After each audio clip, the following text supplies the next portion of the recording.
It's your typical off-season conversation. Going through win-loss, looking at that schedule, and then you start to think, which games are toughest and which are your easier football games?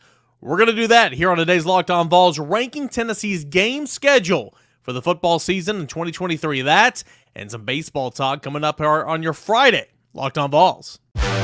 You are Locked On Vols, your daily podcast on the Tennessee Volunteers. Part of the Locked On Podcast Network, your team every day.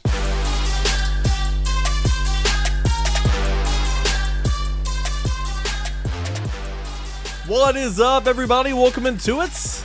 Locked On Vols, your Friday show with Eric Kane, @_Kaner on Twitter, @Locked On Vols. We're part of the Locked On Podcast Network. That is your team every day. Shout out everydayers for making Locked On Vols your first listen. Subscribing on YouTube, Locked On Vols, and wherever you get your podcast. All right. So on today's show, we have we're gonna rank Tennessee's football schedule for 2023. Which games are easiest? Which games are more tough? That's coming up right here in a couple of minutes. David Schultz, Locked On Sunbelt, is going to join the show. Tennessee and Southern Miss for Super Regional play, and we'll cap that off with my preview of that Super Regional matchup in segment 3. So a lot of baseball talk here today, but hey, when you are 2 games away from Omaha in the College World Series, it is a big deal. It deserves a whole lot of attention, and that's why I'm bringing him on the show here on today's show. Okay, so look at that Tennessee schedule. Obviously, we know some of the tougher games, the Georgias, the Alabamas, at Florida's. I mean, those come to mind. Let's work in reverse order here. Let's go ahead and work our way down in terms of which games are the easiest to the hardest. Well, you start, I think, with Austin Peay. And Grant Ramey put his rankings up over at VolQuest.com, and I only slightly differ from his rankings, but you can go check those out over at VolQuest.com. Austin Peay would likely be, kind of where I would start this conversation in terms of the easiest. It's the second game or third game of the year, September the 9th. I guess that's the second game of the year. Don't have the schedule in front of me. But a team that's just not very good. They're coming off a 7-4 season, but had a 34 loss to Alabama in November. They're replacing a whole lot of starters. It's one of those bye games for Tennessee. It's your typical in-state, mid-major against Power 5. And Tennessee's going to handle that one. Number 11, I think, would be UConn. That's later in the season. It's homecoming on the Hill. And UConn, in terms of the win-loss, what they're projected, the totals over at FanDuel, not very good whatsoever. It's ranked 119th in ESPN's Football Power Index. It's ranked 115th in the SP Plus rankings, coming off a 5-7 season. They're positioned to have a number 125th overall offense and a 90th ranked defense. Just not a very good football team. And again, Tennessee should be able to win that one. It'd be a nice little breather there towards the end of the season. Vanderbilt would be 10th, and I think Vanderbilt's getting better under Clark Lee. I do. Do I think Vanderbilt's a threat to Tennessee to take away a win? No. Do I think Vanderbilt's a threat to win the SEC East? Absolutely not. Last year I can say that, right, in terms of divisions. But they are getting better, and their defense is getting a whole lot better under Clark Lee, obviously. But still, FPI has them at number 73, 69th in the SP Plus rankings. And, FPI, that's Football Power Index, where it takes into account returning production, what you added from the transfer portal, wins, losses the last couple of years, and the last couple of years recruiting classes. We talk a lot of FPI here on the show during the offseason. But I think Vanderbilt would be there at number 10. I'll put Virginia slightly ahead of Vanderbilt. Okay, it is a Power 5. It's Tennessee's opener. And I'm ranking Vanderbilt at 9th I'm ranking Virginia ahead of Vanderbilt at 9th because it's the opener. And Tennessee's going to be far from a perfect picture. They're going to have issues. They're going to be working out some starting positions, trying to find out those rotations, all that type of stuff. And the first game of the season typically is one of your sloppiest. It's said that in the game of football, the most improvement you make as a team is from game 1 to game 2. And having lived through that and played through that many, many years of my life, I couldn't agree more. So I'll have Virginia ahead of Vanderbilt at 9, even though I don't think Virginia's a very good football team whatsoever. Again, you look at FanDuel's totals, that total is not pretty whatsoever. We'll put UTSA ahead of Virginia. And in the number 8 spot, they can score for sure. Likely, can be positioned as a top 25 team to begin the season. Again, they return an awful lot. Potentially, this could be one of the better programs, the UTSA history. However, the way I look at it, again, you can score all you want, but the majority of the time, the bigger, the faster, the stronger football team is going to take over. And I understand you're saying Georgia State. I get you. I also think that that was a horribly coached football game where they were treating it like a scrimmage. And Josh Heupel would never treat a game like that like a scrimmage, trust me. So I think I have some respect for UTSA, what they're doing, and what I think they'll accomplish this year, but I do not see that being a loss to Tennessee. I don't. So that would be my 8th toughest game. Coming down here, and if you look over at Grant Ramey's rankings over at VolQuest.com, he has South Carolina at 7 and Missouri at 6. I'm going to flip those. I understand what people are saying about Missouri. I understand about their defense. I think that their defense is going to be top 25 in the country this year, which is really, really sound. That's really, really impressive. However, you've got an absolutely dog. You got run out of the gym essentially.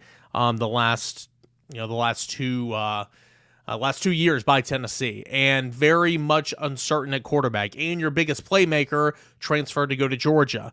I just don't think whatsoever, regardless of how improved and good that defense can be in the grand scheme of things, that you're going to halt Tennessee to scoring less than 30 points. I just don't see that. And I don't see Missouri's offense scoring 30 points. I just don't. So that's why I would have Missouri ranked lower than that of South Carolina. And then I'd have South Carolina at number 6. Sure, they've lost a little bit. That total over at FanDuel doesn't look great. They still return some. They brought in some. They bring back a quarterback that, again, if Spencer Rattler plays like he did the last couple weeks of the season, then South Carolina is going to be okay. But the problem is, in 2 years in Columbia, he hadn't really played like that until his time in Columbia so far. He hadn't really played like that until the last couple of games of the 2022 season. So regardless, I think the South Carolina is going to be more of a challenging game. They've been better in the transfer portal. They've added some weapons. They added a tight end when they lost a tight end. Depending on what you can get from the run game, how much can that help out Spencer Rattler? I think that will be more of a challenge than Tennessee, even though it's at home compared to going to Missouri on the road. Then you look down at number 5, and that's where Grant and myself both believe come the Kentucky Wildcats. It's going to be a challenge. It's going to be on the road. It's going to be Kroger Field.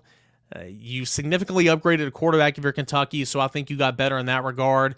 You still lost some on the offensive line. You still lost your entire backfield. So there's some questions for Kentucky, but you're still pretty decent on the defensive line of the scrimmage in that front 7 because it's, Mark Stoops' coach club. However, I do think that is going to be a challenging football game for Tennessee, but I don't think it's going to be more challenging than Texas A&M that comes in 4th in my rankings here, and as well as Grant's. Petrino, Jimbo Fisher. What about the quarterback situation? There's a whole lot of questions about Texas A&M coming into the season. However, A&M has gotten the benefit of the doubt from just about everybody. The metrics love them. Number 19 in the FPI, coming off at 8-4, or projected to go 8-4. They're number 16 in the SB Plus rankings. Number 44 on offense, number 2 on defense. Going to be one of the better defensive units in the country. This is a big question. A&M has the potential to be a tough game for Tennessee, no doubt about it. Will it be a tough game for Tennessee? We'll find out. Tennessee has a bye week before squaring off against A&M, and I think that's something to take into consideration. And then your big 3 are going to be your last 3. Do I think Florida is a good football team this year? No, I do not. Do I think it's difficult to win in the swamp? Hell yeah. Tennessee just doesn't win in the swamp. I think Mertz is a very mediocre quarterback. I think that they have talent on that roster. I think Billy Napier's done a decent job in recruiting for sure, but I just don't think it's developed yet, and I don't think that they're there. I don't think Florida's very good. I just don't. I know the total was like 5.5 or whatever. You sprinted that over because they're going to win more than that. But if Tennessee's, this is what sets the tone for the entire season. You go on the road, your rival, big time football game to where you should win theoretically, depending on the quarterback play. But for some reason, it's just always tripped you up in the past. So because of that, because of the rivalry, it's going to be a night game in the swamp. I have that as my number 3 game. Number 2, I think, is going to be at Alabama.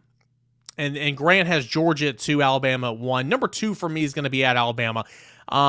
Understanding that is a road game and that's going to be a challenge. I get it. Alabama's very unsettled at quarterback, and regardless of who plays quarterback, I think you're going to revert back to your ways of relying on your elite defense and running the football. I just do. However, that roster is still loaded, and Nick Saban just brought in arguably his best recruiting class he's ever brought in.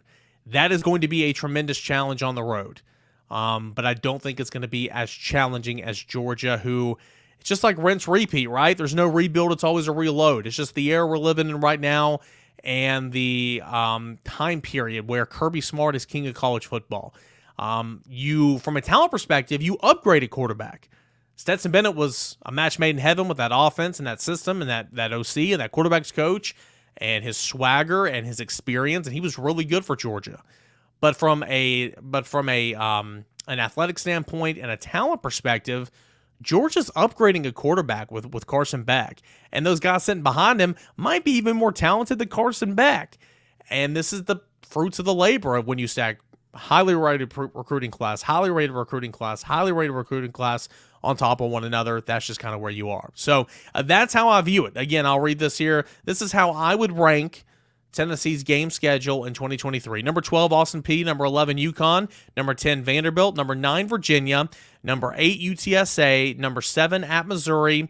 Number 6 is South Carolina. Number 5 is at Kentucky. Number 4 is Texas A&M. Number 3 is at Florida. Number 2 is at Alabama. And number 1 is Georgia. Would love to hear how you guys would rank those and where you guys would differ from my rankings. Hey, when we come back, we're going to do a little Locked On crossover. Can't wait for that. David Schultz, Locked On Sunbelt. He will join the show when we return right here on Locked On Vols. But hey, I want to tell you about Birddogs. They make you look good, okay? They stretch khaki shorts designed to fit slimmer through the thigh and leg, giving you that sculpted look, if you know what I'm saying. Birddogs shorts do exactly like Lululemon, but they fit way better. They fit better than regular shorts and are made of a stiff, restricting cotton.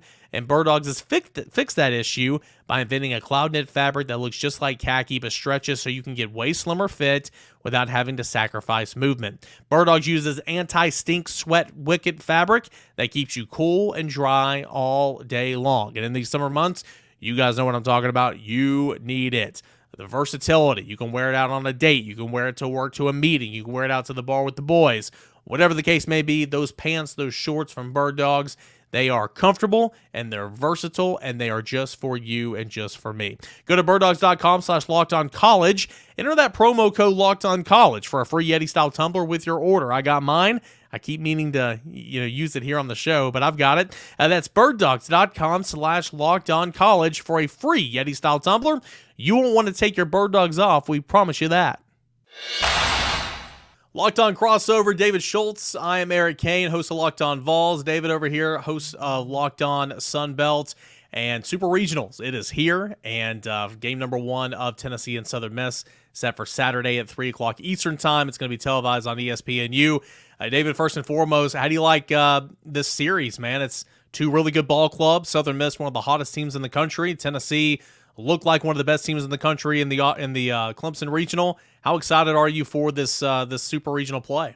Well, it should be really good. So, a little bit of a shocker that, the Sun Belt team got to host. You look into it a little bit further, right? They outdrew Tennessee last year in the Super Regionals, although both teams did come up short. So Southern Miss wins the Sun Belt Conference tournament. They were the 2nd seed in, right behind Coastal Carolina.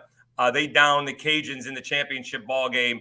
And then, did it the hard way in their regional. They lost the first game, and somebody that Tennessee needs to keep an eye on is Justin Storm. He pitched extremely well in the Sun Belt Championship game against the Cajuns, gave up a 2-run home run in the regional opener, but then pitched 5 1/3 shutout innings to win the regional with 10 punchouts. He is, the reliever, and he's really good. I think that Scott Berry mentioned that he kind of came into his own last year at this time in the regional and the Super Regional and got off to a little bit of a slow start. But like the rest of the team for the last couple of months, Southern Miss has been really tough. Tennessee's going to need to bring, their best. And I would ask you, it's a little bit different this year, right? LSU was kind of the Tennessee of this year, where Tennessee was all cocky and having a lot of fun last year. But then do you think they were humbled this year and kind of instead of doing all the celebrating, it was much more important to go out and win, and that's exactly what they did. Well, I mean, Tennessee it's so wild, and I know people that follow college baseball probably know this, but just from the outside looking in, you probably just don't realize Tennessee replaced so much. You brought back pitching, which was great, and you added 2 pitching. And in the game of baseball, if you add pitching, you can win. But 1 through 8 in that order, 1 through 9 in that order, I mean, you replaced pretty much everybody. You had some guys who played a little bit, but they weren't everyday players. So it took Tennessee a while to kind of figure out how to play with each other, whose role was where, that outfield rotation, who's the best, left-handed bat off the bench, all that type of stuff. And slowly but surely, they were going through those growing pains, and they were 5-10 in SEC play, and I mean they were on the outside looking in, right? And then the Vanderbilt game came Friday night, game 1 at Lindsey Nelson Stadium. Tennessee played a really, really good game, but was down by 2 runs in bottom of the 9th inning. 2 solo home runs tied it. They walked it off in the 13th or 12th inning, whatever it was. And since that Vanderbilt game, things have turned. Tennessee went off and finished 15 of the last 19 with wins, 11 of the last 15 in SEC play. And they figured out who they were. And so this is a dangerous ball club right now, David, that they can pitch. They've looked like they can pitch.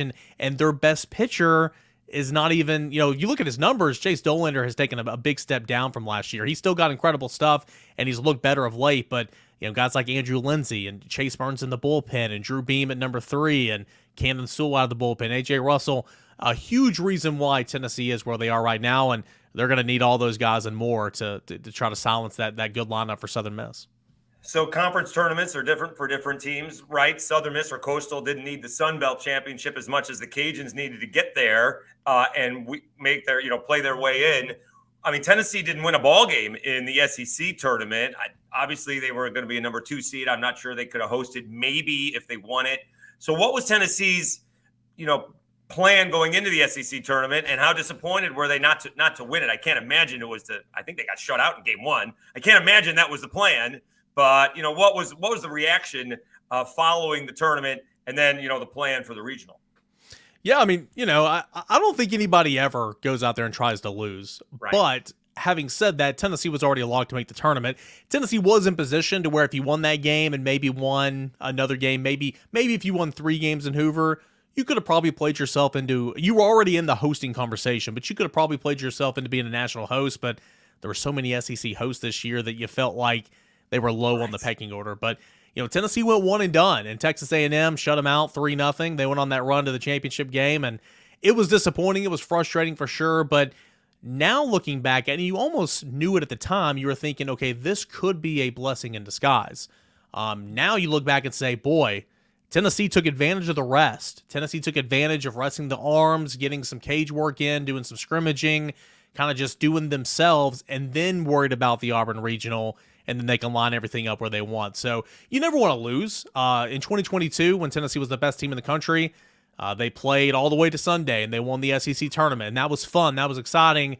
But then they turned right around, and of course they won the regional. It was fine, but you turned right around and had to play a regional. So this time around it was kind of I want to say a blessing in disguise, but they look fresh. The bats were humming this past weekend. The arms were just about as good as they possibly could be.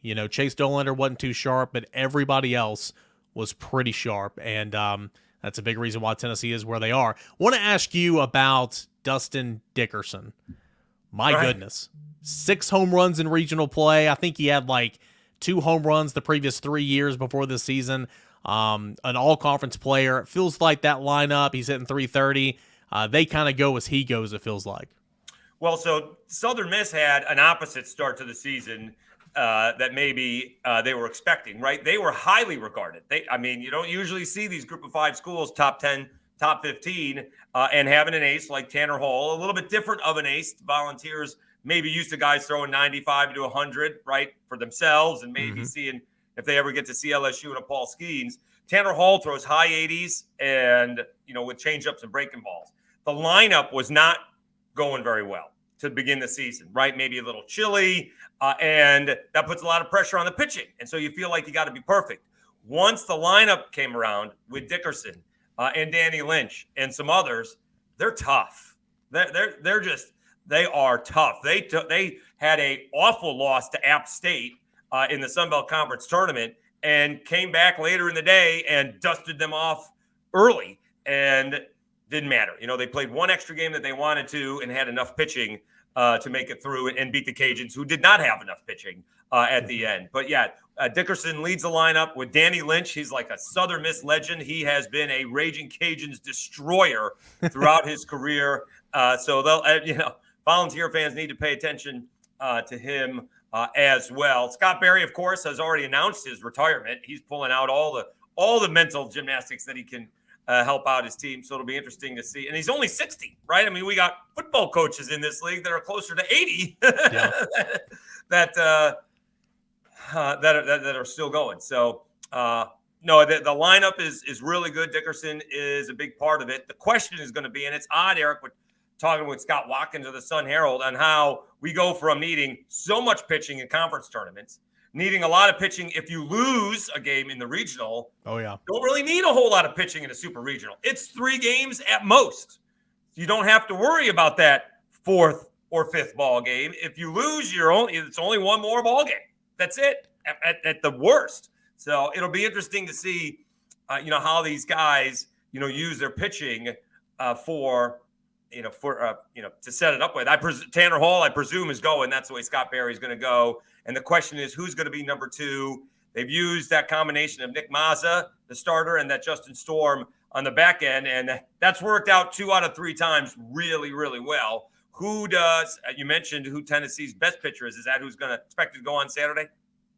Yeah, so I would anticipate Andrew Lindsay would get the start on Saturday. Chase Dolander, he was the number 2 last year with Chase Burns on Fridays, and he started the year as the number 1, but when they moved Chase Burns to the bullpen, they moved Dolander back to 2 and brought in Andrew Lindsay. And Lindsay, he played for Charlotte in 2021, pitched against Charlotte on Friday this past week, so that was fun for him. He's going to be an early round draft pick this summer. He's got nasty stuff, and arguably he is the reason, one of the main reasons why Tennessee's had this turnaround. He's just been an anchor. Tennessee's won 6 of his last starts. He's got like a 2.12 ERA. I mean, he's really, really solid. So he will pitch on Saturday, I would imagine. Dolander will pitch on Sunday, and then if there's a Monday, if necessary, Drew Beam is your number 3 starter, but you got to have a plan for Monday. Don't get me wrong, but it's always fun to play manager on all these scenarios. Right. Say you're up 2-3 runs on Sunday.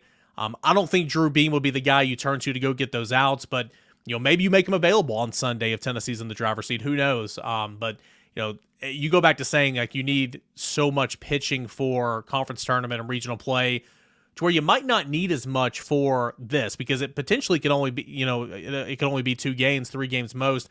I could maybe see Tennessee taking one of their pitchers that they carried last weekend, taking him off active roster, bringing up another position player just to have some more flexibility. So, we'll see exactly what happens. I'm excited for this one. I know that it's been fun this week.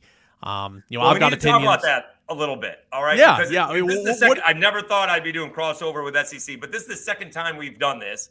Yeah. And maybe the first time, it was in Florida. It was basketball. It was the Cajuns versus the Vols. And Vols fans were respectful. They knew they won a close ball game, right? Win and move on, right? Great job by the Cajuns. That was a heck of a ball game. Good job by you guys. And, the fan interaction was kind of fun. It's been entertaining to me, but the fans have been going nuts. I don't know, Eric, the last time Knoxville, or in this case, Hattiesburg or Applebee's has been trending ever. And Hattiesburg and Applebee's has been trending because it has not been a fun give and take, although I find it entertaining. I have been to Knoxville, surprisingly. It is a nice college town. I've actually been to Knoxville more than a handful of times. So I like it. I've been to Hattiesburg once. It seemed like nice. I was in and out, but that's been the entertaining thing to me that I did not see coming. Southern Miss versus Vols Nation Twitter beef. That is something new for me. Well, I'm sure you've seen Tennessee's, fans on Twitter, football, basketball. I mean, they're everywhere, right? Kentucky. Yeah, I mean, they're everywhere, and it's always it's annoying sometimes, but I love it because I'm covering this team. It's like an us against the world mentality, and so obviously when Tennessee was passed to not be the host, and you're going to Hattiesburg, Mississippi, and Southern Miss gets the host and all that, you're going to have a lot of people that are upset. Right, wrong, and different. A lot of people upset. And it's funny you mentioned the Applebee's, man. One of my boys, on the beat, works for the New Sentinel. He started that whole thing. And this morning, he was like, I never thought in my life that this would blow up. I wasn't trying to stir any controversy. I was just being myself. And this has gone almost viral, the whole Applebee's thing. So it has been, yeah. I'm going to stand up for Applebee's. I like Applebee's. I don't have a problem. You know what you're getting when you go to Applebee's. It's not very expensive. They got good burgers, good salads. Did you see the picture, though? Did I see the picture of it? Yeah. He posted a picture, and it was obviously not very appetizing. So I think he was like, the last time I was at Applebee's, this is what I got. And, from that perspective, I understand. I have no issue with Applebee's. Heck, I used to eat it all the time. Hey, in college, I would go at like 9 o'clock at night. They'd have a half off apps and drinks. I was broke. I was all the time there in college. So I have no issue with it, but it's just funny. We were talking about it this morning, man. He was like, I had no idea that this was going to be a thing, but here we are. He's like, I'm the center of all the controversy. That's hilarious. Postseason baseball. All right. It's hard to predict or anything, but for Southern Miss to win this series and go on to Omaha. First, has Southern Miss been to Omaha before? To your knowledge? I don't think so. No. Okay. I do not think so. I can't confirm that, but they missed last year. Yeah. For Southern Miss to win this series and go to Omaha, what obviously needs to happen outside of, I feel like they've got to take advantage of Tanner Hall and win game one. Yeah, they got to win Saturday. That's basically it. I think they have to win Saturday. It's not impossible for them to come back and win Sunday, Monday. Of course, as we mentioned, you don't need a whole lot of pitching, but if it's going to be really tough for them to overcome a Tanner Hall loss, although they just did it. Yeah. They pitched 9 innings against Sanford and lost 4-2. So I would think that would be the key, right? Because you knock off Auburn and then you got Sanford and Penn again, right? The Volunteers are not Sanford and Penn. With all due respect to Sanford and Penn, the Volunteers are not that. So you have to win with your ace and see if the backup guys can do it. I won't be surprised if this series goes either way. Mm-hmm. I am looking forward to, all the Volunteer Nation is going to show up. They're not going to get into the game, but they're going to show up. And I'm sure they'll be at a watch party with a bunch of, it's going to be an interesting mix of Halloween colors, black, gold, and orange. They'll all be watching in the same park, I think. It'll be a lot of fun. I'm sure it'll be a whole lot of kumbaya at that watch party. It'll be fun. I got a buddy, literally, he's going to ride down there with me, keep me company. He has no tickets. He's going to go find alcohol and go find the game somewhere. And I mean, that's to your point, that's what a lot of people are going to be doing. For Tennessee, contrary to just having one ace that you feel so good about. I mean, Tennessee, you got Dolander who can go game 2. You got a lot of confidence in Drew Beam. You got Seth Halverson, Chase Burns in the bullpen. So for me, I think the key is timely hitting. Points and times this season, Tennessee's offense, like Tennessee basketball's offense, has just gone astray. You can't find it anywhere. It's gone super quiet. The back half of the season, they've been incredible with timely hitting. They were great with timely hitting in the Auburn Regional. Continue that trend, regardless of who's on the mound. I think you have enough pitching for sure in a 3-game series to where you can take down Southern Miss or really anybody for that matter. So timely hitting, and I think that Tennessee can make a return trip to Omaha. Great stuff there from David Schultz, host of Locked On Sunbelt. He does a great job covering the entire conference. There's a need there. That's why he's here on the network.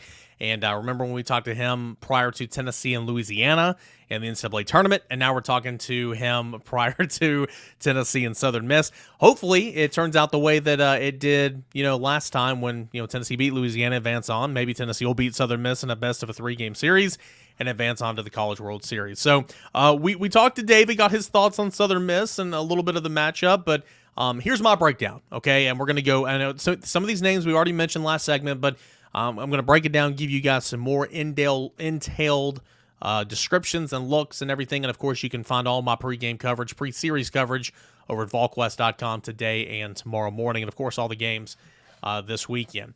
What you need to know about Southern Miss. Well, they dropped their first game to 3-seed Sanford on Friday in the Auburn Regional. They were the 2-seed.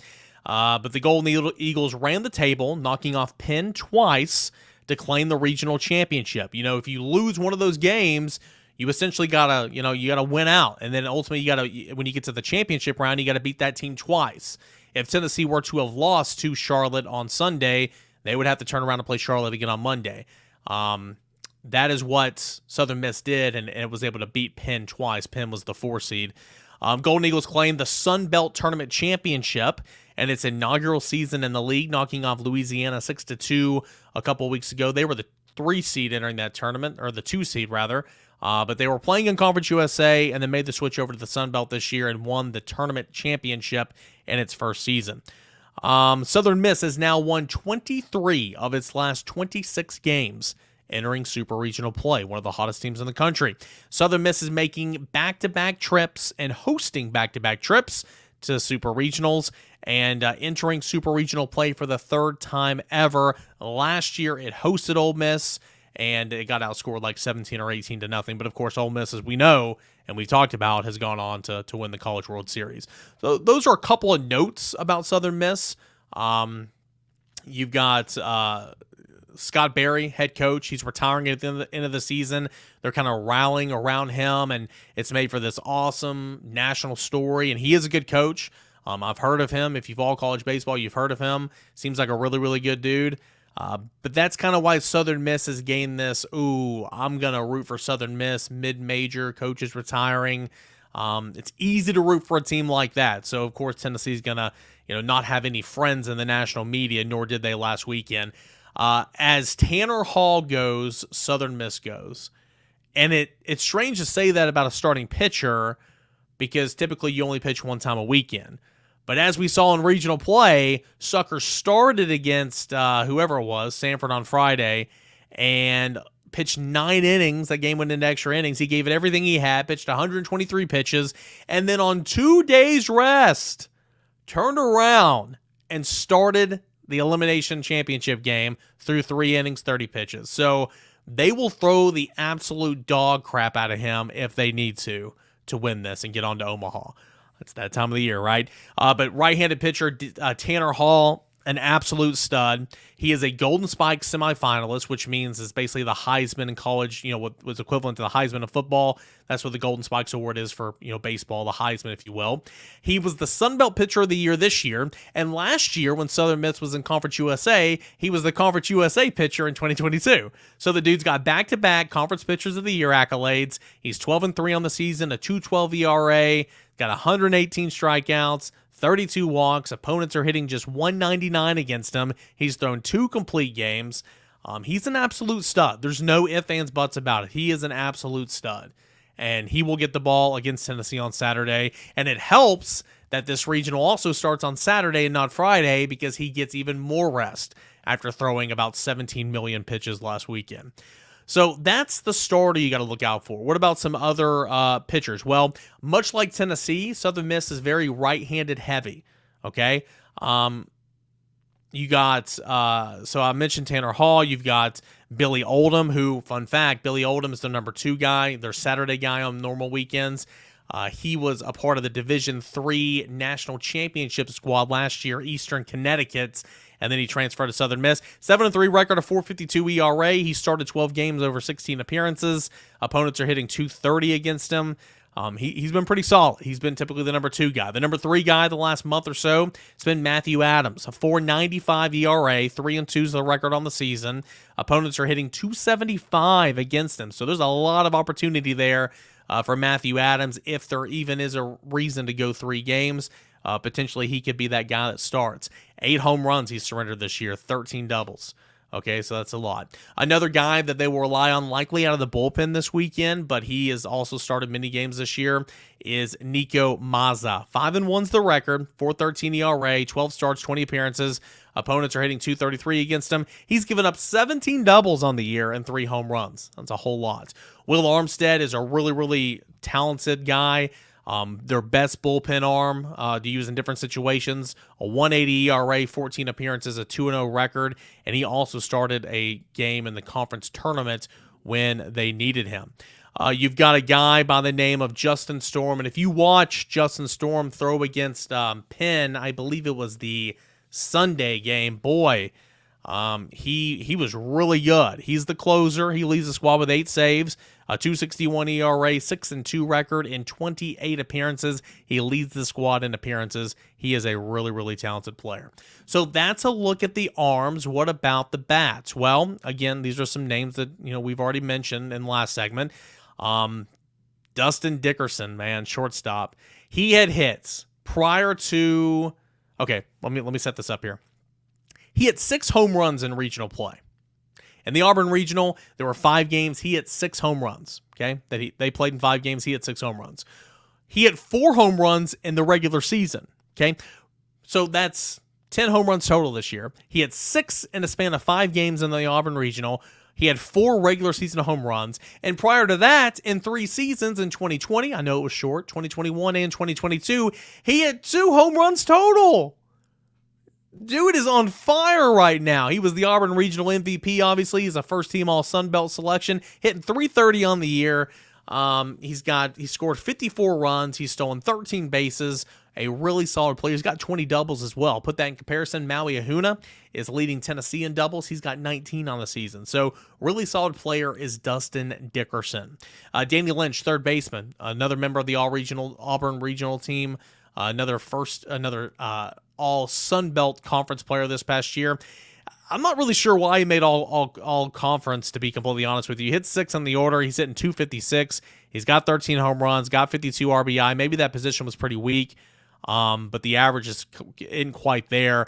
The power source, if you want to call it, is Slade Wilkes, designated hitter. He hits cleanup, or actually he hits third. He's hitting .296 on the season, leading the squad, 20 home runs, 58 RBI, and 58 strikeouts as well.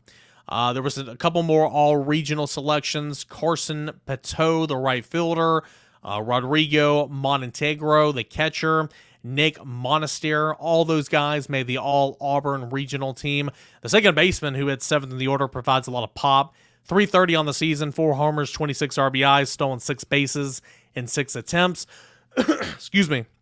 Tony Vitello was saying on Thursday when he met with the media, Scott Berry, his teams, they are very good offensively. They've got guys who can hit. As I'm losing my voice here, I'm sorry. And this team's no different. I think solid-wise, they got some guys that got some pop and everything. Pitching-wise, you got Tanner Hall, who's a stud. And then everybody else is just solid, okay? The ERA inflated into the 4s, that's not great. But they're all that way. There's not like there's a 6 or a 7 or, whatever. It's 2.12 is the ERA for Tanner Hall. Then Billy Oldham's 4.52. Then Matthew Adams is 4.95. Nico Mazza is 4.13. Will Armstead is 1.80. And then, the closer that I mentioned, Justin Storm, he's 2.61. They're pretty decent in terms of the arms. But nobody in America is better with the arms than Tennessee, the way Tennessee pitched last weekend. So it's going to be fun. That is your Southern Miss Super Regional Preview. Game 1, Saturday, 3 o'clock Eastern Time on ESPN2. There is no time or TV destination for Sunday's game yet. That will be alerted to us shortly after the ending of Saturday's game, I believe. And then, of course, there's nothing for Monday yet if necessary. So postseason baseball. Win 2 games, and you're back to the College World Series for the first time since 2021, just a couple years ago. Tennessee is competing in its 5th ever Super Regional play. In 2 of those previous trips, they were on the road, and they won, and they advanced to Omaha. The road has been kind to Tennessee in Super Regional play. We will see if it's time again, if it's kind again here for the Volunteers at Southern Miss for Super Regional play. And again, I know a lot of you guys aren't baseball fans, but this is a big deal, so check it out. Appreciate you guys, as always, for tuning in and watching Locked On Vols, listening to us, making it your first listen. You everydayers, big thanks to David Schultz for stopping by the show for a little Locked On crossover. And got a whole lot of fun coming up next weekend. I'm going to be on the road. Going to be doing Monday's show at some point, probably like last weekend. I'll be recording prior to Sunday's game, so Monday's show might not have a whole lot of conversation about baseball, just because it's a long day, to be completely frank with you. But we will have a show on Monday. We'll talk Tennessee football and recruiting and everything that you want to talk about every single day. Shout out everydayers right here on Locked On Vols. Appreciate you guys. If you're going to the games this weekend, be safe. If not, enjoy your weekend. Stay safe, and we'll do it again on Monday. This is Locked On Vols.